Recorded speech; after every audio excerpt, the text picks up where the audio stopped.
तो हम स्टार्ट करने जा रहे हैं एसी करंट के क्वेश्चंस जो कि 2025 में आए हैं जेई में और हमारे नीट में।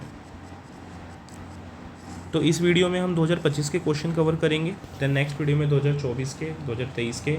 तो मैं लगभग 5 सालों में जो हुए हैं जेई मेंस और नीट के एग्ज़ाम 2025, 24, 23, 22 और 21, तो ये वाले मैं क्वेश्चंस कवर अप करवाऊँगा। और जितने भी PYQs हुए हैं तो आज 2025 के क्वेश्चन करते हैं। लगभग 11 क्वेश्चंस जेई और नीट को मिला के यहाँ पर बने एसी करंट की। इस बार थोड़े से कम क्वेश्चन ने देखे गए एसी करंट से, बट हम ऐसा कह नहीं सकते कि एसी करंट से कम ही क्वेश्चन आते हैं, ज़्यादा क्वेश्चन भी आ सकते हैं। बट इस बार के ट्रेंड में या कुछ सालों के ट्रेंड में देखा जा रहा है कि एसी करंट से लगभग इतने क्वेश्चन नहीं बन रहे हैं। हर शिफ्ट में एक क्वेश्चन भी कई बार नहीं भी आ रहा है, नहीं भी बन रहा है। तो लगभग अब जो भी है तो एक बार ट्राई करके देखते हैं। क्वेश्चंस को शुरुआत करते हैं। सबसे पहले तो क्वेश्चन देखेंगे जो कि जेई मेन 2025 7 अप्रैल शिफ्ट 2 में आया है। क्वेश्चन कहता है कि एक इंडक्टर है जिसका रेजिस्टेंस 100 ओम है। अब इंडक्टर का रेजिस्टेंस 100 ओम दिया हुआ है तो इंडक्टर के रेजिस्टेंस को हम लोग एक्सएल बोलते हैं। इफ़ यू नो, इसके रेजिस्टेंस को हम एक्सएल बोलेंगे। और कैपेसिटर का रेजिस्टेंस 50 ओम दिया है तो मुझे एक्सी की वैल्यू इसने 50 ओम दी हुई है। तो लगभग मुझे क्वेश्चन में दिख रहा है कि मेरा एक्सएल जो है वो एक्सी से बड़ा है। तो कहीं ना कहीं ये तो हमें क्वेश्चन में शो हो ही गया। अब बात आ रही है कि ये कह रहा है कि a register of resistance 50 ohm, और रजिस्टर की भी रेजिस्टेंस 50 ओम दे दी, are connected in series with an AC source of 10 volt and 50 hertz. तो ये 10 वोल्ट पे लगा हुआ है और फ्रीक्वेंसी जो है वो एसी वोल्ट की वो कितनी है, 50 हर्ट्स है। लगभग सारे क्वेश्चन में, अधिकतर क्वेश्चन में 99% क्वेश्चंस में फ्रीक्वेंसी आपको 50 हर्ट्स ही दी जाती है एंड कनेक्शन सीरीज़ का ही दिया जाता है। ये कह रहा है कि average power dissipated by the circuit कितना होगा। तो अगर मैं लगभग एवरेज पावर की बात करूं तो पावर का फॉर्मूला जो मेरे पास आता है वो पावर का फॉर्मूला क्या होता है अपने पास, पावर का फॉर्मूला होता है IRMS, VRMS and cos phi. तो अपने को पहले तो फाई ये चाहिए कि फाई क्या होगा, कोस फाई क्या होगा। तो अगर मैं डायग्राम बनाऊँ तो लगभग जो मेरा डायग्राम बनता है, फेज़र डायग्राम, यहाँ पर आर आता है, यहाँ पर XL माइनस XC आता है, यहाँ हमारा इम्पेंडेंस जाता है, और ये मेरा जो एंगल बनता है ये एंगल मेरा फाई एंगल होता है। तो अगर मैं यहाँ पर इस एंगल से कोस फाई की बात करूँ तो जो मेरा कोस फाई एंगल होगा वो क्या होगा, लगभग फॉर्मूले से हमें दिख जाएगा कि कोस फाई तो R/Z होगा। कितना हो जाएगा, कोस फाई हो जाएगा R/Z। तो लगभग हम निकालते हैं। पहले तो R कितना है 50, Z की वैल्यू क्या होती है, Z की वैल्यू होती है X, Z की वैल्यू क्या होती है, Z की वैल्यू होती है XL माइनस XC का whole square, Z square is equals to XL minus XC का होल स्क्वायर प्लस R का होल स्क्वायर। तो XL में से XC जाएंगे तो लगभग मेरे पास कितना आंसर बचेगा, 50 आंसर बच जाएगा और 50 यहाँ बच जाएगा। तो लगभग इन दोनों का मिला के अपने पास 50 हो गया और 50 का स्क्वायर प्लस 50 का स्क्वायर, तो ये लगभग मेरे पास आंसर आ जाएगा 50√2 और मेरे पास इसकी वैल्यू आ गई 1/√2। तो लगभग मेरे पास कोस फाई तो आ गया। अब अपनी बारी है कि हम एक बार क्या कैलकुलेट करते हैं। अब हम लोग एक बार IRMS VRMS कैलकुलेट करते हैं। तो लगभग अपने को V तो दे दिया है। अब एक चीज़ कर सकते हैं हम, देखो IRMS की जगह मैं कुछ फॉर्मूला में चेंज कर सकता हूँ। मैं इसको लिख सकता हूँ I0/√2, V0/√2 और cos फाई, ये लिख सकते हैं साफ साफ। और √2 × √2 तो 2 हो जाएगा। तो लगभग अगर मैं बात करूँ तो मेरे पास V की वैल्यू तो दे ही दी, V0 तो दे ही दिया। अब I0 चाहिए मुझे, तो I0 किसके बराबर आता है, V0/R के बराबर आ जाएगा। तो I0 बराबर आ जाएगा V0/Z के, और Z भी मेरे पास है ही। तो Z की वैल्यू क्या है, Z की वैल्यू अभी हमने देखी 50√2 थी। तो 50√2 यहाँ से ली, कहाँ से देखी हमने, यहाँ से देखी, इस वाले पार्ट से। लगभग ये 0 से 0 गया, 1/5√2 आ गया इसका आंसर I0 का। तो अपने पास जो पावर आ जाएगी वो क्या आ जाएगी, 1/5√2 इंटू में 10 अपॉन में 2 इंटू में 1/√2। √2 से लगभग √2 नहीं जाएगा, ये √2 अलग है। तो मैं इसको सीधा अगर मैं सिंपल वे में लिखूँ तो 20 हो गया, 10 हो गया, 5√2 हो गया, 2 हो गया, एक और √2 हो गया, √2 से √2 गया, 5 से गया 2 पे, 2 से 2 गया और आंसर आ गया 1 वाट। तो जो इसका आंसर आएगा अपना, वो आंसर क्या आ जाएगा, इसका आंसर आ जाएगा लगभग 1 वाट इसका आंसर आ जाएगा। तो लगभग क्वेश्चन समझ में आ गया होगा कि कैसे 1 वाट इसका आंसर आया। नाउ अब चलते हैं हम नेक्स्ट क्वेश्चन पे अपने। तो ये क्वेश्चन जो है वो 7 अप्रैल की शिफ्ट 1 में आया। तो लगभग आप देख सकते हो कि 7 अप्रैल की दोनों शिफ्टों में क्वेश्चन कहीं ना कहीं पूछे गए हैं। अब ये तो फेवरेट क्वेश्चन है जेई का कि RMS वैल्यू निकाल के बता दो भाई क्या है। तो कभी भी RMS वैल्यू निकालनी हो तो इसको उल्टा पढ़ना चाहिए। हमेशा क्या सिखाया जाता है कि IRMS निकालने के लिए उल्टा पढ़ो, पहले स्क्वायर करो, फिर मीन करो, और फिर रूट करो। और लगभग 4 कंसेप्ट ध्यान रखने कि अगर साइन स्क्वायर ओमेगा टी का आ जाए या कोस स्क्वायर ओमेगा टी का आ जाए, क्या करना है, इंटीग्रेट करना फुल साइकिल के अंदर, तो उसका आंसर हमेशा 1/2 आता है।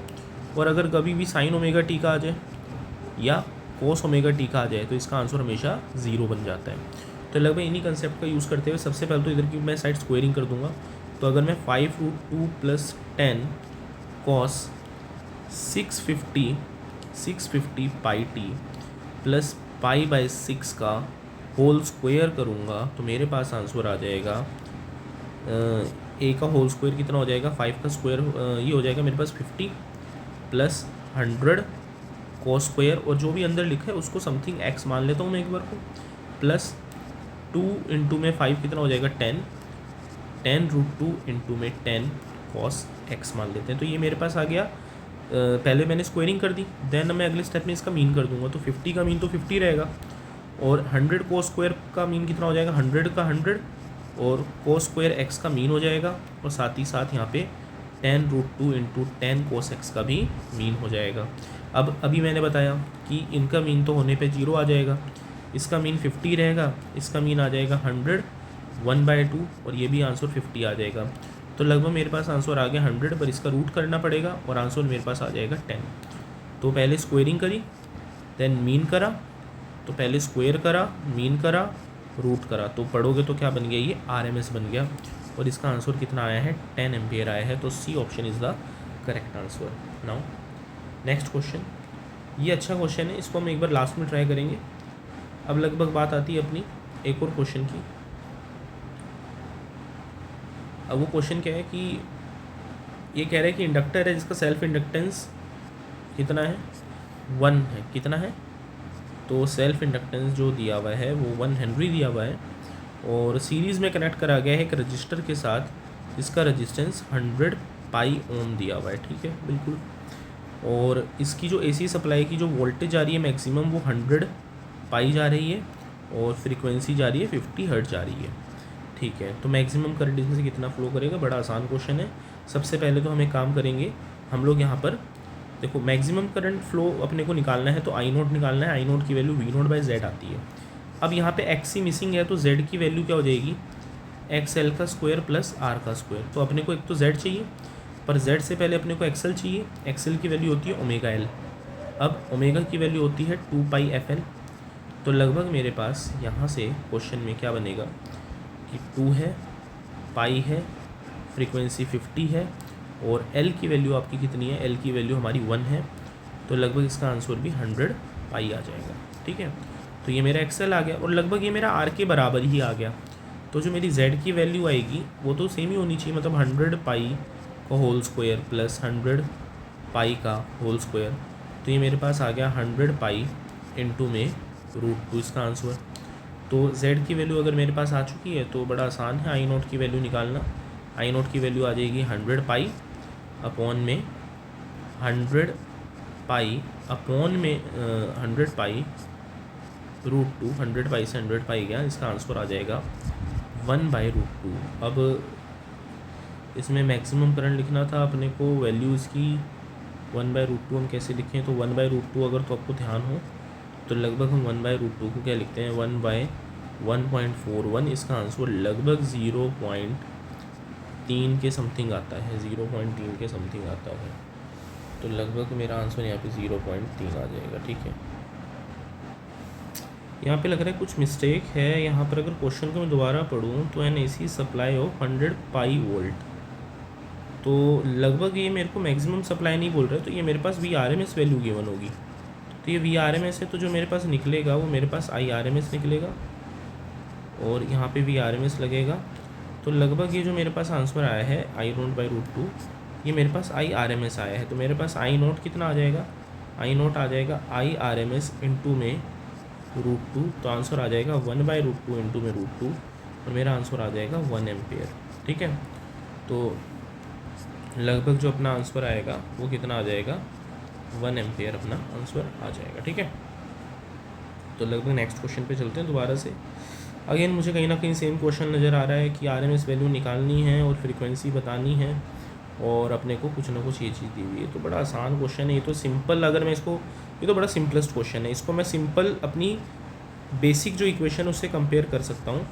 तो मेरा जो IRMS है वो किसके बराबर आता है, I0/√2 के, और I0 कितना है, I0 मेरे पास है लगभग 100√2/√2, तो आंसर मेरे पास आ जाएगा मेरा 100 एम्पेयर।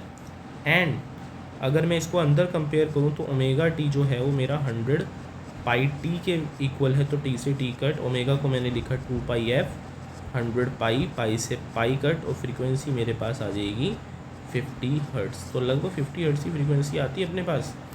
तो आंसर में 100 एम्पेयर एंड 50 हर्ट्ज़ वाला ऑप्शन, सी ऑप्शन जो है वो करेक्ट हो जाएगा। ठीक है, तो लगभग सी ऑप्शन अपने यहाँ पे आना चाहिए। तो चलते हैं नेक्स्ट क्वेश्चन पे, चलते हैं, देखते हैं कि नेक्स्ट क्वेश्चन क्या है। अब अगला क्वेश्चन जो है वो अपना क्या है कि एक इलेक्ट्रिक बल्ब है जिस पे रेट करा हुआ है, इलेक्ट्रिक बल्ब पे रेट कितना करा हुआ है, 100 वाट करा हुआ है 220 वोल्टेज पे। अब तुम्हें पता होना चाहिए 220 वोल्टेज तुम्हारी कौन सी वैल्यू होती है, ये तुम्हारी RMS वैल्यू होती है, ये ध्यान रखना। इस connected to an AC source of RMS voltage 220 volt दे रही है गिवन में क्वेश्चन में। पीक वैल्यू ऑफ करंट पूछ रहा है, बड़ा आसान क्वेश्चन, बहुत ही आसान क्वेश्चन। तो लगभग यहाँ पर हम फॉर्मूला क्या लगाएंगे, पावर अपने को गिवन है, हम लोग लगाएंगे VI वाला फॉर्मूला। ठीक है, अब लगभग यहाँ पे हम VI वाला फॉर्मूला लगा देंगे मैक्सिमम। तो अपने को ये पता होना चाहिए कि यहाँ पर पावर VI नॉर्मल VI नहीं होती, वो VRMS और IRMS होती है। तो पावर में VRMS कितना है, VRMS अपने को दिया हुआ है 220। अपने को लगभग क्वेश्चन में पीक वैल्यू पूछिए, पहले तो IRMS निकाल लेते हैं, पीक वैल्यू अपने आप निकल जाएगी। और पावर अपने को कितनी दी हुई है, 100 वाट दी हुई है। तो लगभग 0 से 0 गया और मेरे पास IRMS की वैल्यू जो आ गई वो आ गई 10/22। ठीक है, तो अगर मैं I0 निकालना चाहता हूँ तो मैं इसी वैल्यू को मल्टीप्लाई कर दूँगा √2 से, तो मेरे पास आ जाएगा 10/22 इंटू में √2। तो लगभग जब इसको मैं सोल्व करता हूँ तो इसका आंसर लगभग मेरे पास कितना आना चाहिए, ये जाएगा 5 पे, ये चला जाएगा 11 पे, और लगभग ये हो जाएगा 5 इंटू में 1.414 बाय में 11। तो लगभग हम इसको सॉल्व करेंगे तो इसका जो आंसर है वो मेरे पास आ जाना चाहिए, लगभग इसको सॉल्व करते हैं, 11 5 1.41 0.64 इसका आंसर आ जाना चाहिए। तो लगभग जो अपना है वो ए ऑप्शन यहाँ पर सही होगा। अप्रॉक्स हमने वैल्यू यहाँ पे निकाली। तो चलो भाई नेक्स्ट क्वेश्चन जो है 29 जनवरी शिफ्ट 1 का क्वेश्चन है, बहुत ही बढ़िया क्वेश्चन है, असर्शन रीजन का क्वेश्चन है। एक बार क्वेश्चन को ध्यान से पढ़ते हैं। क्वेश्चन कह रहा है कि choke coil is simply, question क्या कह रहा है अपने को कि एक चोक कॉइल है simply a coil having a large inductance but a small resistance. तो मतलब इंडक्टेंस तो बहुत बड़ा है, क्वेश्चन ये कहना चाह रहा है कि आपका जो L है वो तो बहुत ज़्यादा है बट R जो है वो बहुत ही ज़्यादा कम है। अगेन कह रहा है कि choke coils are used with fluorescent mercury tube fittings if household electric power is directly connected to mercury tube the tube will be damage. देखो क्या होता है, चोक कॉइल का जो इस्तेमाल करा जाता है ना वो ये इसलिए करा जाता है ताकि पावर कंजम्पशन बड़ी कम हो। आपको पता होना चाहिए कि जब रेजिस्टेंस हम लोग यूज़ करते हैं, अगर केवल प्योर रेजिस्टेंस यूज़ करेंगे तो वो सबसे ज़्यादा मैक्सिमम पावर की आउटपुट देगा अपने को, मतलब मैक्सिमम पावर की कंजप्शन करता है वो। पर जब हम प्योर L यूज़ करते हैं या प्योर C यूज़ करते हैं तो इस दौरान क्या होता है, इस दौरान अपना जो पावर आती है वो जीरो आती है, पावर एवरेज जीरो। तो लगभग हम लोग चोक कॉइल बनाते इसलिए हैं ताकि उसका लार्ज इंडक्टेंस और वैल्यू रेजिस्टेंस की कम से कम रहे ताकि अपनी पावर कंजप्शन कम हो सके। तो इसलिए फ्लोरेसेंट मर्करी ट्यूब फिटिंग्स के अंदर हम लोग चोक कॉइल का इस्तेमाल करते हैं। अब अगला क्या कह रहा है, by using the choke coil, अगला बोल रहा है by using the choke coil the voltage across the tube is reduced by a factor of R upon R square plus omega square L square, where omega is frequency of the supply resistance R and L. If the choke coil were not used, the voltage across the resistor would be the same as the applied. देखो question क्या कहना चाह रहा है, एक बार हम इसको देखते हैं। ये क्वेश्चन ये कहना चाह रहा है कि अगर हम केवल रजिस्टर लगाएंगे, अगर मैं केवल रजिस्टर प्योर रजिस्टर का इस्तेमाल करूँगा तो उस दौरान प्योर रजिस्टर के अंदर जो वोल्टेज आती है वो मेरी V0 बराबर आती है I0R।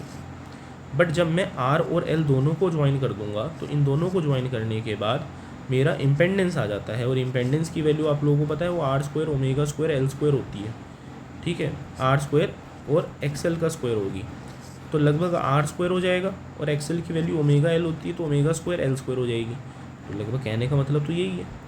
तो z आ गया, अब z ये आ गया, तो अब की बार जो मैं वी नोट डैश करूँगा वो तो मेरा आई नोट, और अब की बार आर की जगह में z लिखूँगा तो वो क्या आ जाएगा, r square plus omega square L square आ जाएगा। तो अगर मैं दोनों को डिवाइड करूँगा तो मेरा V naught dash by V naught किसके बराबर आया, या V naught by V naught dash किसके बराबर आया, R upon under root R square plus omega square L square. तो लगभग मेरा ये इतना रिड्यूस तो हो ही रहा है यहाँ पर वोल्टेज का, तो दोनों ही ऑप्शन बिल्कुल सही हैं, और यहाँ पर मैं कह भी सकता हूँ कि दोनों ही ऑप्शन जो हैं हमारे वो सही आ रहे हैं, और कहीं ना कहीं ये करेक्ट एक्सप्लेनेशन भी दे रहा है इस क्वेश्चन की, तो ये ऑप्शन है क्योंकि वोल्टेज घट रही है तो इसलिए ऐसा हो रहा है। नाउ नेक्स्ट पार्ट आ जाता है, दोबारा से IRMS की क्वेश्चन दिया हुआ है अपने को, एक बार सॉल्व कर लेते हैं इसको। तो IRMS में वही स्क्वायर मीन और रूट करेंगे, सबसे पहले इसका स्क्वायर कर दो, तो चलो स्क्वायर करते हैं यहाँ पर।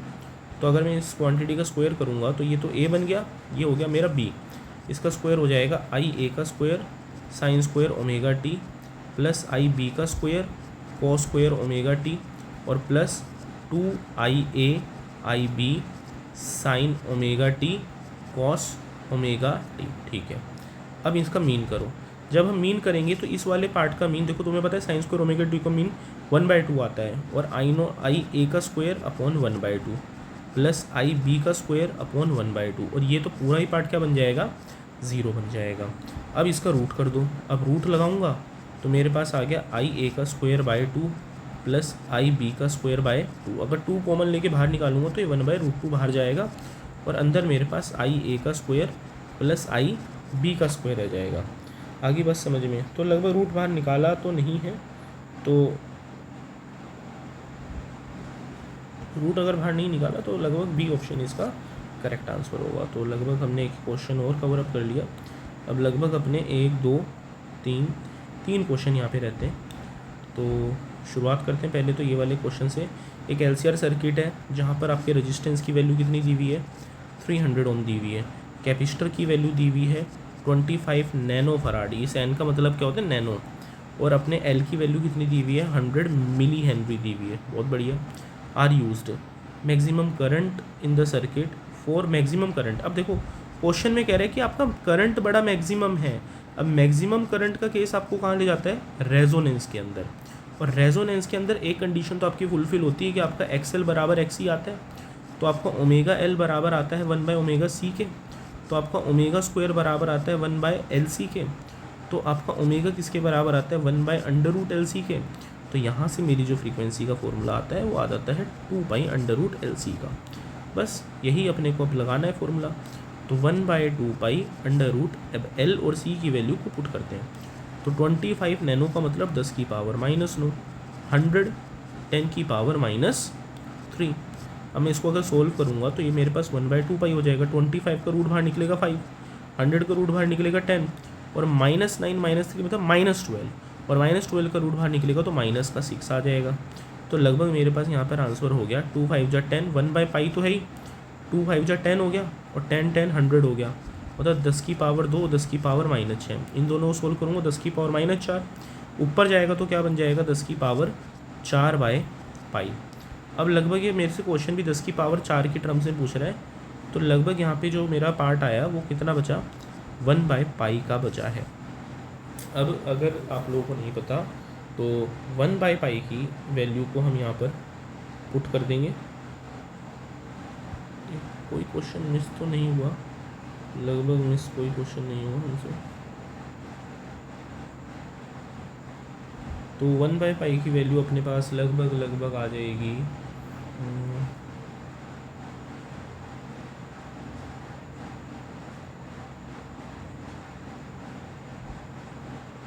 एक मिनट क्वेश्चन में क्या पूछ रहा है अपने से, क्वेश्चन में ये अपने से एंगुलर फ्रीक्वेंसी पूछ रहा है ना, एंगुलर फ्रीक्वेंसी पूछ रहा है, मतलब ओमेगा पूछ रहा है, तो मैंने 2π क्यों करा, तो लगभग हमने यहाँ पर 2π को थोड़ा सा गलत कर दिया। यहाँ से हम क्वेश्चन को दोबारा थोड़ा चेंज कर लेते हैं, हम इस 2 पाई को दोबारा से ऊपर भेज देते हैं, तो ये 2 पाई एफ ही बन जाएगा और ओमेगा आ जाएगा। तो इसको सॉल्व करोगे तो 5 आएगा बाहर, 10 आएगा बाहर, 10 की पावर -9 और -3 10 की पावर -6 आएगा बाहर। तो ये माइनस का 10 की पावर 10 माइनस 10 की पावर 5/5 पहुंच जाएगा। अब अपने को तो 4 अलग चाहिए, तो एक 10 बच गया, 5 रह गया 2, तो आंसर मेरा आ गया 2 × 10 की पावर 4। तो इसका आंसर यहाँ पर कितना आ जाएगा, 2 इसका आंसर आ जाएगा। तो चलते हैं नेक्स्ट क्वेश्चन पे। एक अच्छा खासा क्वेश्चन है। एक एलसीआर सर्किट है कनेक्टेड करा के अल्टरनेटिंग सोर्स है, जिसका ईएमएफ आपका कितना आ रहा है, जिसका ईएमएफ ई है। करंट का एम्पलीट्यूड है रेजोनेंट फ्रीक्वेंसी पर। अब देखो करंट का एम्पलीट्यूड कह रहा है, मतलब एम्पलीट्यूड का मतलब आपकी मैक्स वैल्यू बोल रहा है, और रेजोनेंट केस पर बोल रहा है, मतलब रेजोनेंस का केस है, करंट सबसे ज़्यादा मैक्सिमम अभी है। अच्छा, if the value of R become twice to its initial value then the amplitude of the current at the resonance will be. अगर देखो अपना जो आई नॉट की वैल्यू होती है वो कितनी होती है, V0/Z होती है। तो अगर, और यहाँ पर Z R के बराबर ही होता है, क्योंकि बिकॉज ये रेजोनेंस का केस है। अब अगर ये रेजोनेंस का केस है, R के बराबर होते, तो R को अगर मैं 2 गुना कम करूँगा तो मेरा करंट 2 गुना क्या हो जाएगा, अगर R को 2 गुना बढ़ाए, अगर मैं R को 2 गुना बढ़ा दूँगा, अगर मैं इसको 2 टाइम्स बढ़ा दूंगा तो मेरा करंट 2 टाइम्स क्या हो जाएगा, कहीं ना कहीं कम हो जाएगा। तो मेरा आंसर क्या आ जाना चाहिए, लगभग मेरा जो आंसर है वो सी आ जाना चाहिए यहाँ पर। ठीक है, तो बहुत ही इजी क्वेश्चन यहाँ पर पूछे गए हैं 2024 में। मेरे को ऐसा नहीं लगता कि बहुत खतरनाक क्वेश्चन पूछे गए। ठीक है, अब एक लास्ट क्वेश्चन है जो कि अपना नीट 2025 का क्वेश्चन है। एक बार इस क्वेश्चन पे भी नज़र डालते हैं। क्वेश्चन कह रहा है कि 2N AC power supply 220 volt 50 hertz, ठीक है, रेजिस्टेंस 20 ओम है, कैपेसिटर का रिएक्टेंस 25 ओम है, और इंडक्टर का रिएक्टेंस अपना लगभग क्या है 25 ओम। तो मेरे को आर की वैल्यू दे दी इसने 20 ओम, मेरे को एक्स एल की वैल्यू दे दी इसने 45 ओम, और मेरे को एक्स सी की वैल्यू इसने दे दी कितनी 25 ओम। तो लगभग ये 3 वैल्यू इसने मेरे को दी है। ये कह रहा था corresponding current in the circuit and the phase angle between the current and the voltage is. Simple language में मेरे से फाई की वैल्यू पूछ रहा है।